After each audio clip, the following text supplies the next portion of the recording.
The air inside the bus was thick with the scent of damp coats and impatience. Daniel stood near the back doors, gripping the cold metal pole for balance as the vehicle jolted forward. The muffled hum of conversations mixed with the occasional sharp beeping of phones as passengers checked messages or scrolled aimlessly. It was just another Wednesday morning, just another trip to work. As the bus screeched to a stop, Daniel pulled a pre-purchased ticket from his pocket, a simple slip of paper printed at the corner store near his apartment. He glanced at it, double-checking the date and time, a habit born from countless minor indignities that had taught him to be overly cautious. The driver's voice cut through the air like a razor. "Hey, you in the back? You're supposed to pay when you get on." Daniel's head snapped up. A few passengers turned to look, their expressions ranging from curious to indifferent. He raised the ticket, his voice calm but firm. "I already have my ticket, ma'am." "Sarah?" The driver squinted at him through the rearview mirror. Her tone sharpened. "I didn't see you put anything in the machine. I didn't have to." "This is a prepaid ticket," Daniel replied, holding it higher for her to see. She waved her hand dismissively. "Prepaid or not, everyone taps it in. I didn't see you do that." "I did it when I got on," Daniel insisted, his voice louder now, the stares of other passengers prickling at his skin. A woman near the front shook her head and muttered something under her breath. Daniel couldn't make out the words, but the contempt in her tone was clear. Sarah's face hardened. "Look, I don't care what you think you did. Either tap the machine now, or you're getting off my bus." Heat crept up Daniel's neck. "I'm telling you, I already—" "Out!" Sarah barked, her hand gesturing to the doors. "You think you can ride for free just because you've got some story about a ticket?" The murmurs around him grew louder. A man sitting near the middle leaned toward his neighbor and whispered something, glancing at Daniel with narrowed eyes.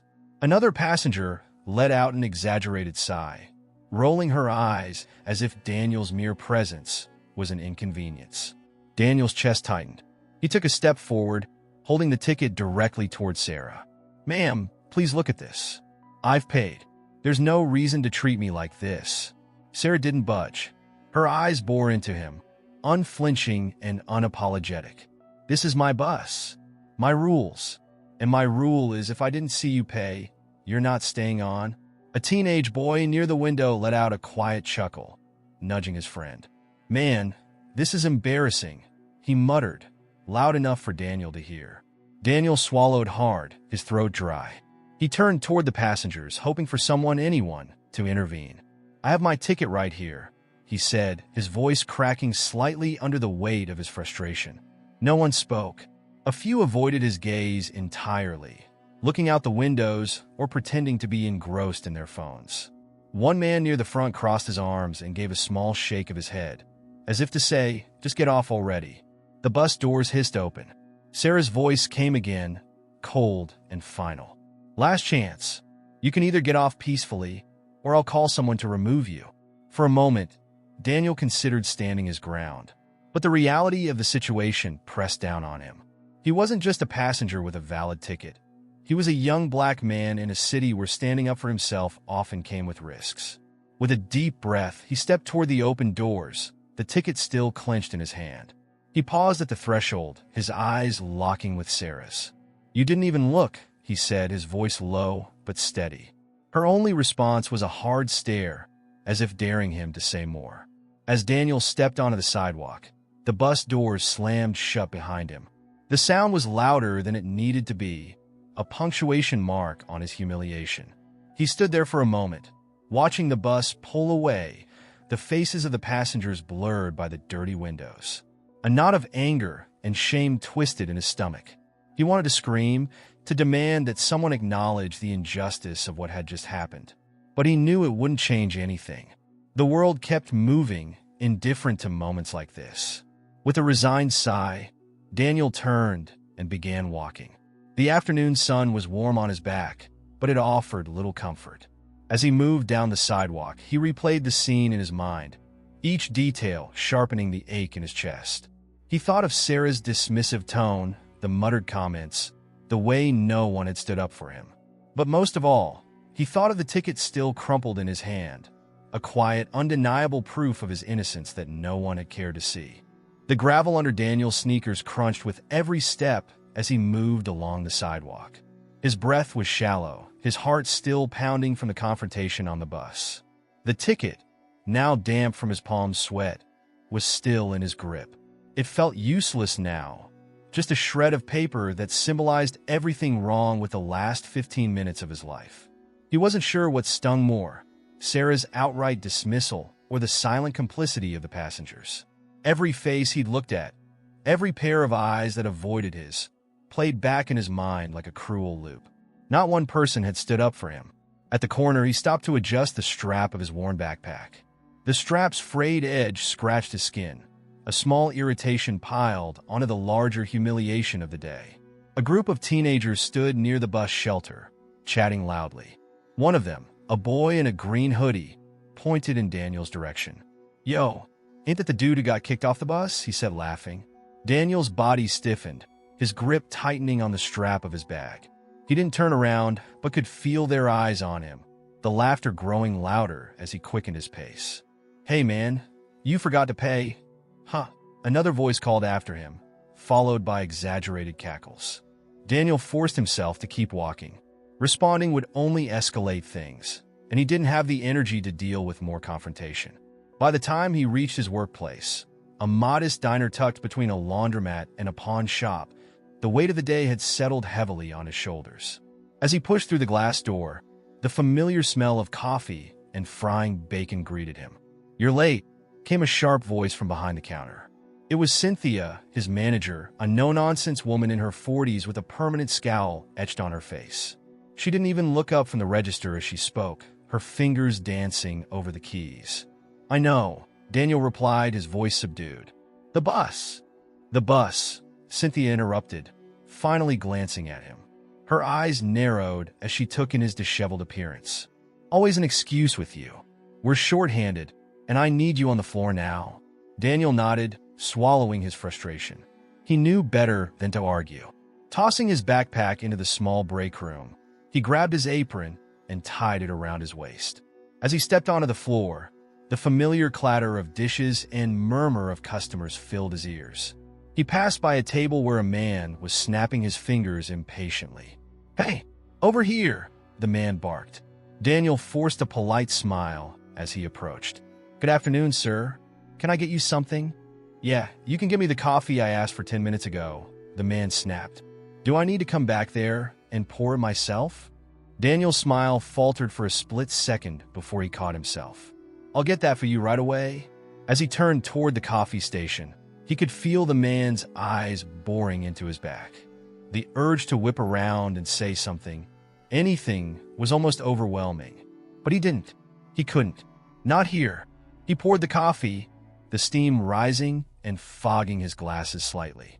As he set the cup on the man's table, the customer didn't even look at him, muttering something under his breath that Daniel chose not to hear.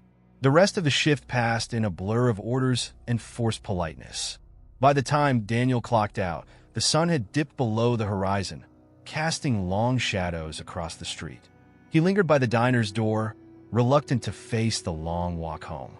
Just as he was about to step away, his phone buzzed in his pocket. Pulling it out, he saw a message from his younger sister, Maya. "Maya, you coming home soon? Mom's asking about you." Daniel stared at the screen for a moment before typing back a quick reply. "Daniel, yeah, on my way." He slipped the phone back into his pocket and began the walk home. The streets were quieter now, the earlier buzz of the city replaced by the occasional honk of a distant car. As he rounded a corner, he spotted a familiar figure standing at the edge of a parking lot. Sarah. She was leaning against her bus, arms crossed, a cigarette dangling from her fingers. Her face was partially obscured by the dim light of a nearby street lamp, but Daniel recognized her immediately. He froze, unsure whether to keep walking or turn back. Before he could decide, Sarah's eyes met his. She straightened, flicking the cigarette to the ground and crushing it under her boot. "Hey," she called out. Daniel's first instinct was to ignore her, but something about her tone stopped him. It wasn't as sharp as it had been earlier. It was almost hesitant. "What do you want?" he asked, his voice guarded as he approached cautiously. Sarah shifted uncomfortably, her hands shoved into the pockets of her jacket. Look, about earlier. Daniel raised an eyebrow. You mean when you kicked me off the bus for no reason? She winced but didn't deny it. Yeah, that. For a moment, they stood in silence. Sarah glanced at the ground, then back at Daniel. I was out of line, she said finally, the words coming out like they were being dragged from her. I shouldn't have done that. Daniel crossed his arms, unsure how to respond. The anger and humiliation he'd felt earlier were still fresh, and her half-hearted apology did little to ease it. You know, he said slowly, it's not just about what you did. It's about what it meant. The way you looked at me, the way you just assumed I was lying. That's not something a quick sorry can fix. Sarah flinched, as if his words had struck a nerve. She opened her mouth to say something but stopped, her eyes flickering with something that almost looked like guilt. Daniel shook his head, turning to walk away. Save your apologies for someone who cares. As he walked off, Sarah stood frozen, her hands still buried in her pockets. For the first time in years, she felt a crack in the wall she'd built around herself. But for Daniel, the crack in his spirit felt larger. The night air felt cooler as Daniel walked home, his thoughts racing in chaotic loops. He replayed Sarah's awkward apology in his mind, her stiff posture and halting words doing little to erase the sting of the morning's humiliation. It felt hollow. How many more sorries would he hear in his life, only to see nothing change? He kicked at a stray pebble, watching it skitter across the sidewalk. The faint sound of distant sirens caught his attention, and he glanced down the road. At first, he thought nothing of it, just another emergency in a busy city. But as the sound grew louder, his pace slowed. Up ahead, a familiar bus stopped at the curb. Its hazard lights blinked rhythmically, and a small crowd had gathered near the open doors. Daniel's chest tightened. He recognized the bus instantly, Sarah's route. His first instinct was to keep walking, to avoid any further encounters with her or anyone from earlier. But something in the frantic movement of the crowd drew his attention. A man's voice called out urgently. Someone call 911. Daniel's steps faltered. He moved closer, his curiosity overpowering his hesitation. As he approached, he heard snippets of panicked voices. He's not breathing. Does anyone know what to do? The ambulance is stuck in traffic. Daniel quickened his pace. By the time he reached the bus, he could see a group of passengers huddled near the back. Sarah stood at the front, her face pale and frozen with shock. What's going on? Daniel asked, stepping closer. A young woman turned to him, her face streaked with tears.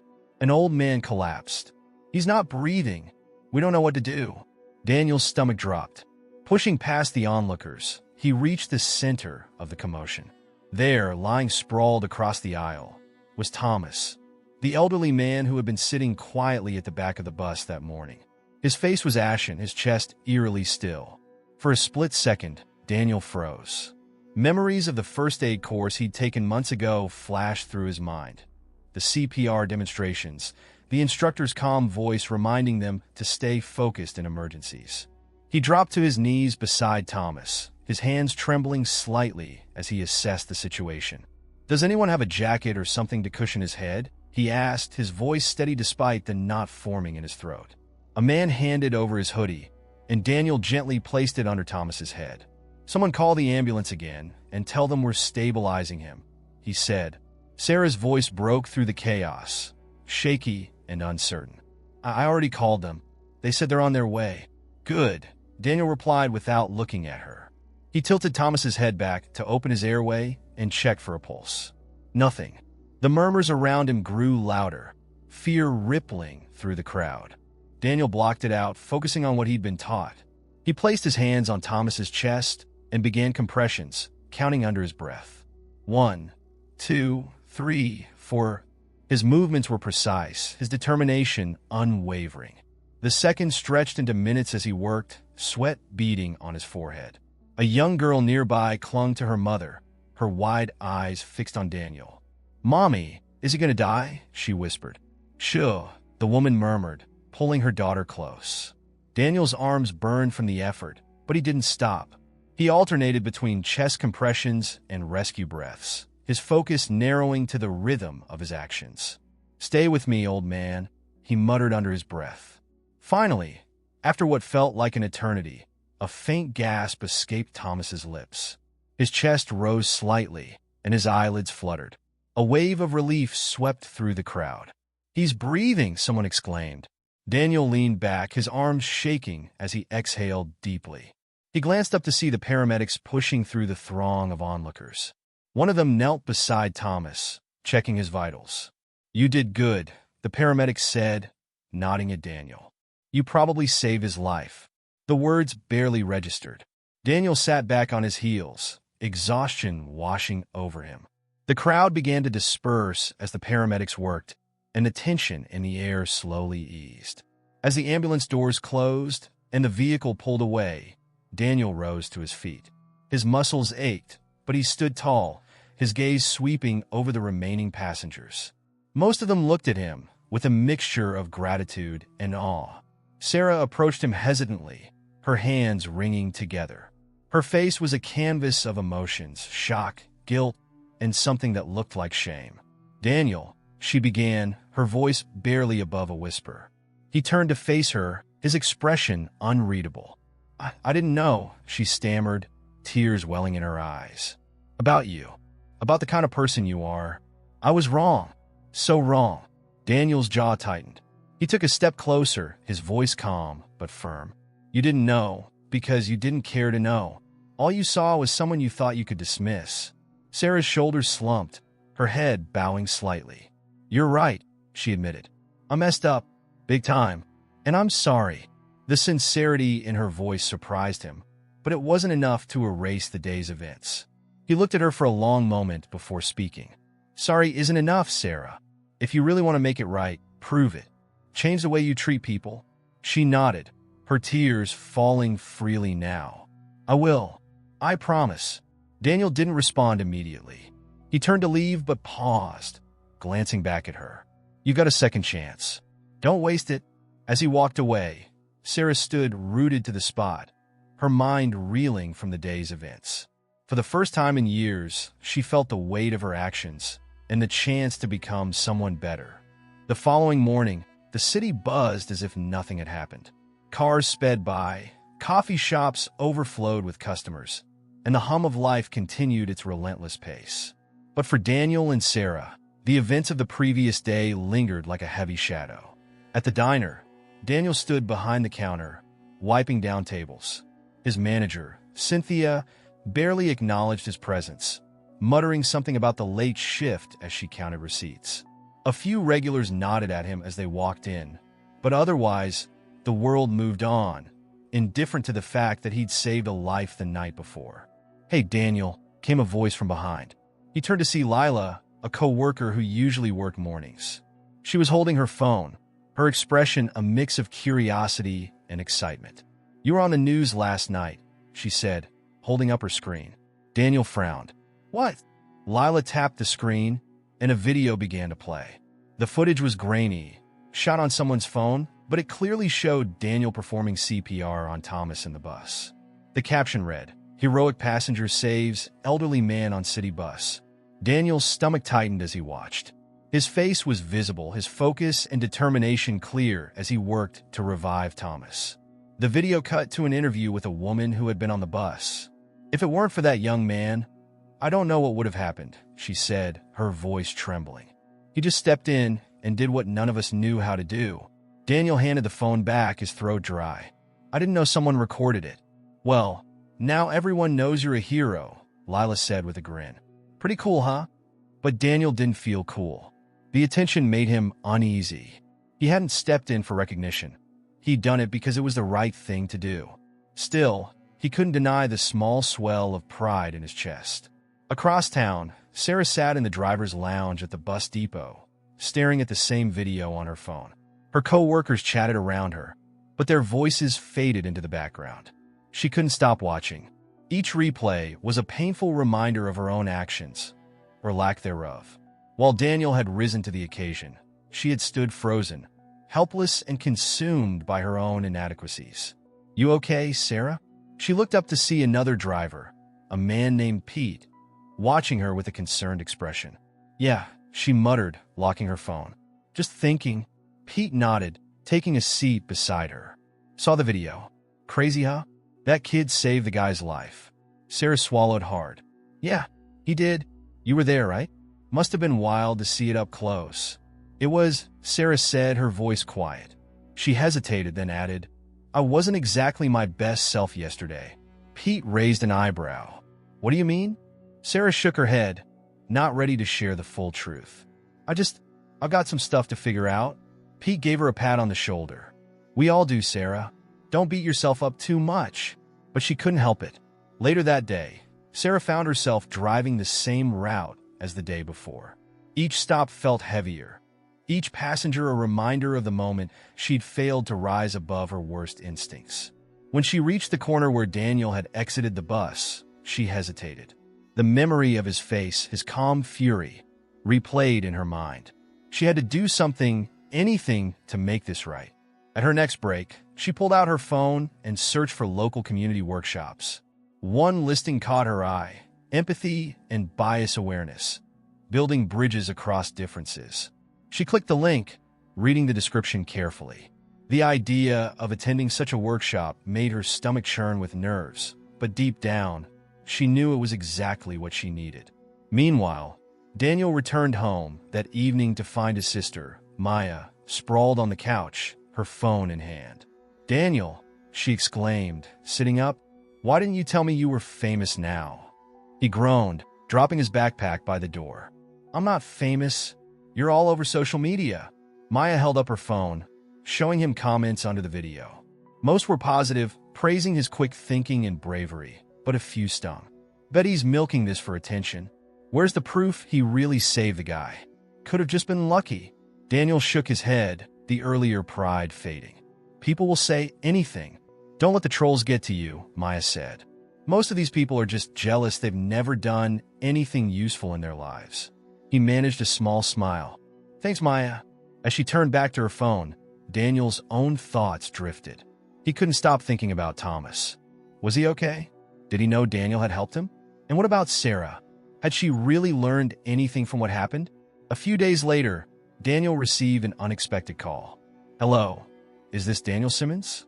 Speaking, he replied, unsure who was on the other end. This is Dr. Morgan from St. Vincent's Hospital. I'm calling on behalf of Thomas Baker, the man you assisted on the bus. He asked me to reach out to you. Daniel's heart skipped a beat. Is he okay? Yes, thanks to you. He's recovering well and would like to meet you if you're open to it. Of course, Daniel said without hesitation. The meeting was arranged for the following afternoon. When Daniel arrived at the hospital, he found Thomas sitting in a wheelchair by the window, a blanket draped over his legs. His face lit up when he saw Daniel. You must be the young man who saved my life, Thomas said, his voice warm and full of gratitude.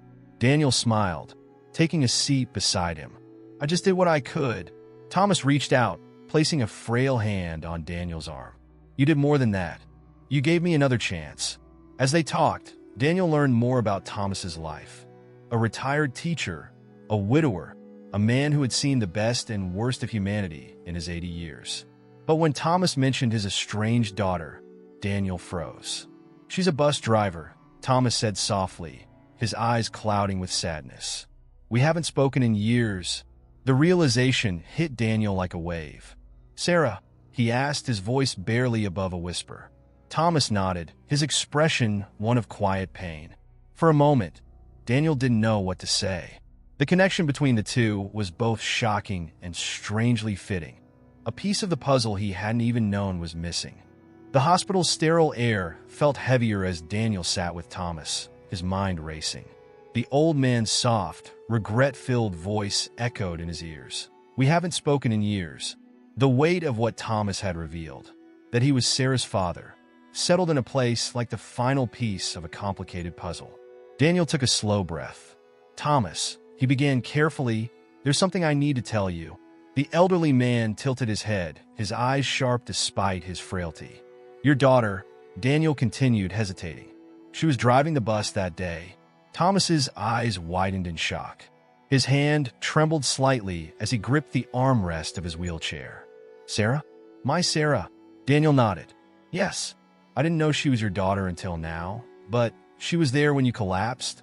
Thomas's expression shifted from surprise to something deeper, a mixture of sadness and longing. He leaned back, closing his eyes for a moment. "I didn't think I'd ever hear her name again," he said quietly. Later that evening, Daniel sat at the kitchen table in his small apartment. Maya, seated across from him, frowned as she listened to him recount the day's events. "So, her dad is the guy you saved?" she asked, her tone incredulous. "What are the odds of that?" "I know," Daniel replied, running a hand through his hair. "It's like the universe is trying to make a point. What are you going to do?" Daniel leaned back in his chair, staring at the ceiling. "I don't know. Thomas wants to reconnect with Sarah, but she's complicated. I'm not even sure she's ready to face something like this." Maya crossed her arms. "Well, maybe she needs to. People don't change until they're forced to." Daniel nodded slowly. "Yeah, maybe." The next morning, Daniel walked to the bus depot, his heart pounding in his chest. The rows of buses gleamed under the sunlight, their windows reflecting the sky above. He spotted Sarah standing near her vehicle, sipping coffee from a paper cup. As he approached, she glanced up and froze, her expression guarded. "Daniel," she said, her voice wary. "What are you doing here?" "There's something you need to know," he said, skipping the pleasantries. Sarah frowned, lowering her cup. "What is it?" "It's about the man on the bus," Daniel said, watching her closely. "The one I helped?" Her brow furrowed. "Thomas? He's your father." The words hit her like a physical blow. Her eyes widened, and she took an unsteady step back, her coffee nearly slipping from her grasp. "What?" "He told me yesterday," Daniel said gently. "He's been in the hospital recovering, and he wants to see you." Sarah shook her head, her breath quickening. No, that can't be right. We haven't spoken in years." "He wouldn't." "He would," Daniel interrupted. "He misses you, Sarah. He regrets whatever happened between you two." Her face crumpled, and she turned away, staring at the ground. "You don't understand," she whispered. "It's not that simple." "Maybe it's not," Daniel said, stepping closer. "But you've been given a second chance, just like he has. Don't waste it." 2 days later, Sarah stood outside Thomas's hospital room, her hands trembling at her sides. Through the small window, she could see him sitting in his wheelchair, reading a book. He looked thinner than she remembered, his face lined with age, but there was a warmth in his expression that tugged at her heart. She hesitated, unsure if she had the strength to walk through the door. "Need a push." She turned to see Daniel standing behind her, a small, encouraging smile on his face. "I don't know if I can do this," she admitted. "You can," he said firmly. "He's waiting for you." Sarah swallowed hard, then nodded. Taking a deep breath, she pushed the door open and stepped inside. Thomas looked up, and when his eyes met hers, they filled with tears. "Sarah," he whispered, his voice breaking. For a moment, neither of them moved. Then, as if some invisible barrier had crumbled, Sarah crossed the room and knelt beside him. She reached for his hand, her own shaking. "Dad," she said, her voice trembling. "I'm so sorry." Thomas placed his hand over hers, his grip surprisingly strong. "No, sweetheart. I'm the one who's sorry."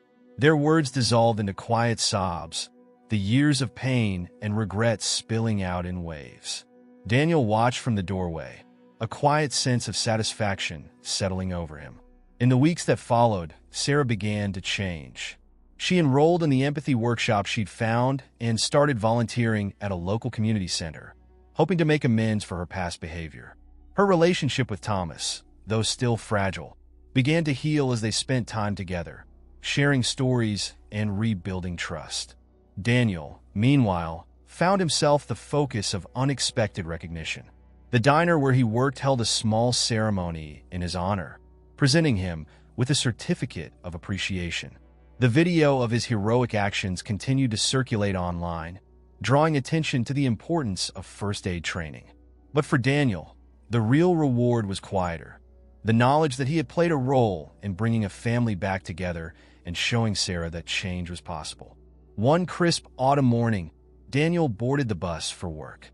As he approached the driver's seat, he froze in surprise. Sarah sat there, her uniform crisp, her posture straighter than before. When she saw him, she smiled, A genuine, warm smile that was worlds away from the hostility of their first encounter.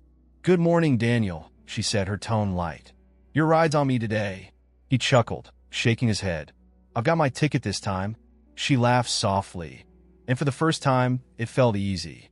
As Daniel took his seat, he glanced out the window, the city stretching before him.